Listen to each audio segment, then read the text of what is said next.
So the challenge first was to do individual justice to both the disciplines.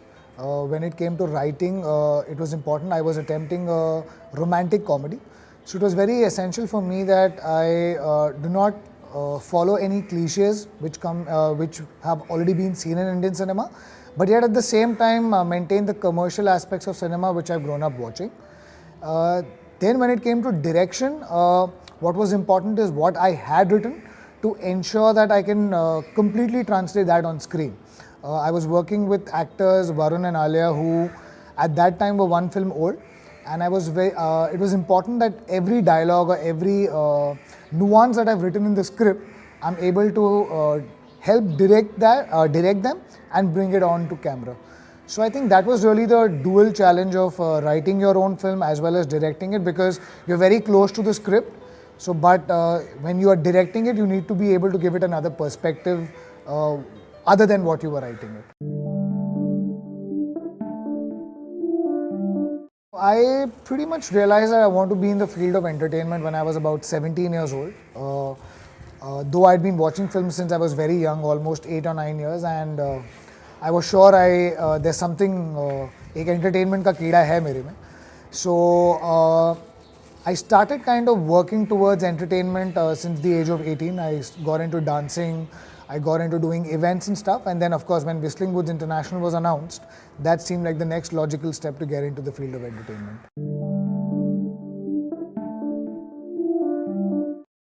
Passion for what you're doing. You need to be extremely sincere and hardworking. You need to be extremely focused and first of all very aware of the fact that you have a good story to tell, and you have to be passionate enough and work hard enough to be able to tell that story to somebody.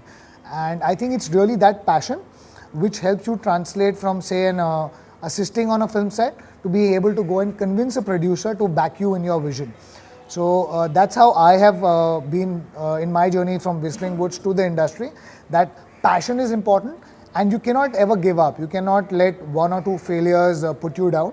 If you really believe you want to become a filmmaker, you need to be able to fight it out. So I think that's really important. So it'll be, I would say, courage to just hang on, and then passion. You need to want to tell a story really bad. So I think for any educational institute, it's what it really does is it just lays the foundation of your knowledge towards films. When I came to Whistling Woods International, I had no idea about filmmaking. All I knew was that I enjoy watching movies and I want to be a part of these movies. But what Whistling Woods International gave me was the technical knowledge. It also gave me a great space to just kind of go out and make the kind of movies I want. It had equipment available free on weekends. I used to just take the equipment, go and shoot my films, then edit those films on my own. I had faculty available for guidance.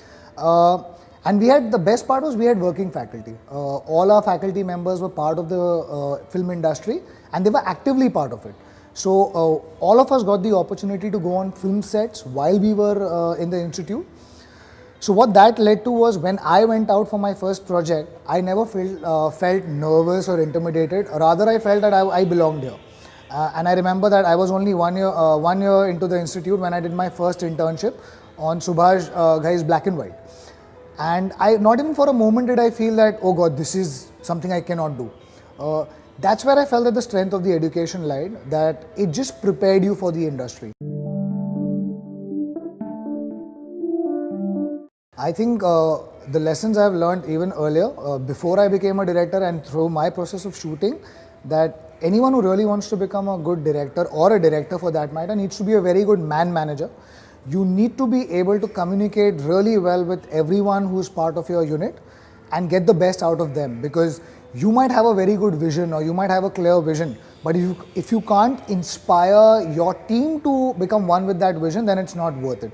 So you really need to be very good with communication, and you really need to be able to inspire and motivate people and really bring them one with your own vision of the film.